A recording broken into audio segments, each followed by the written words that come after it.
நம்ம வந்து மீன் செய்ய போகிறோம். அதுக்கு மீன் வறுவல்.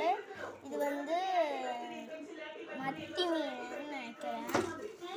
அதில் நம்ம என்னென்ன மசாலா ஆட் பண்ணியிருக்கோம் வாங்க பார்க்கலாமா?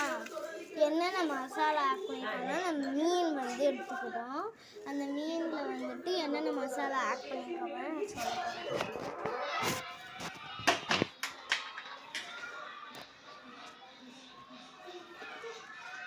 பிரியாணி மசாலா கொஞ்சம் ஆட் பண்ணியிருக்கோம். அதுக்கப்புறம்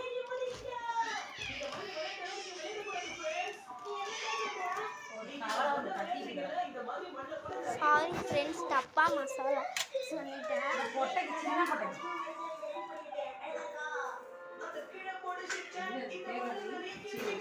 கரம் மசாலா நிறைய மசாலா பண்ணியிருக்கோம்.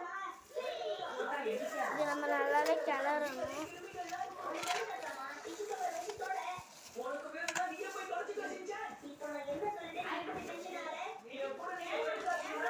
நல்லாவே என்ன பண்ணணும், கிளறிக்கணும். இதில் இஞ்சி பூண்டு பேஸ்ட் ஆட் பண்ணணும். உங்களுக்கு தேவையான கரம் மசாலா ஆட் பண்ணிட்டு கரம் மசாலா, மஞ்சத்தூள், அதுக்கப்புறம் மிளகாத்தூள் இது எல்லாமே ஆட் பண்ணிக்கணும். அப்புறம் லாஸ்ட்டாக இஞ்சி பூண்டு பேஸ்ட்டு ஆட் பண்ணிடணும். அதுக்கப்புறம் லைட்டாக தண்ணி மட்டும் சேர்த்துக்கணும். இந்த மாதிரி வறுவல் டேஸ்டியான கிறிஸ்பியான வறுவல் ரெடி ஆயிரும். நம்மளோட மீன் நல்லா கிறிஸ்பியாக வரணும். இப்போ நான் கிறிஸ்பியாக வரப்போகுதுன்னு நினைக்கிறேன்.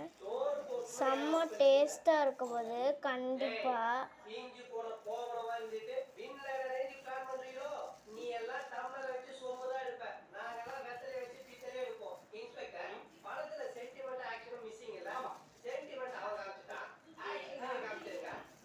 மீன்லாம் பாருங்கள் எவ்வளோ டேஸ்டியாக கிறிஸ்பியாக ரெடி ஆக போகுது.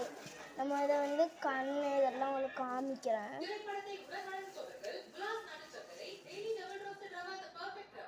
இதில் நீங்கள் இஞ்சி பூண்டு பேஸ்ட் மட்டும் சேர்த்துக்கோங்க. ஓகேங்களா? இஞ்சி பூண்டு பேஸ்ட் எப்படி செய்யணும்னு வாங்க பார்த்துக்கலாம்.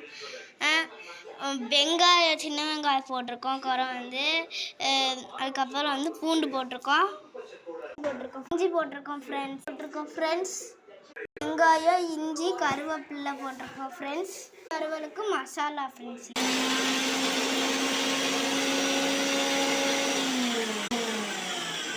இப்போ அம்மா பொரிக்கிறதுக்காண்டி மசாலா ரெடி பண்ணியிருக்காங்க. மசாலா போட்டுக்கோங்க.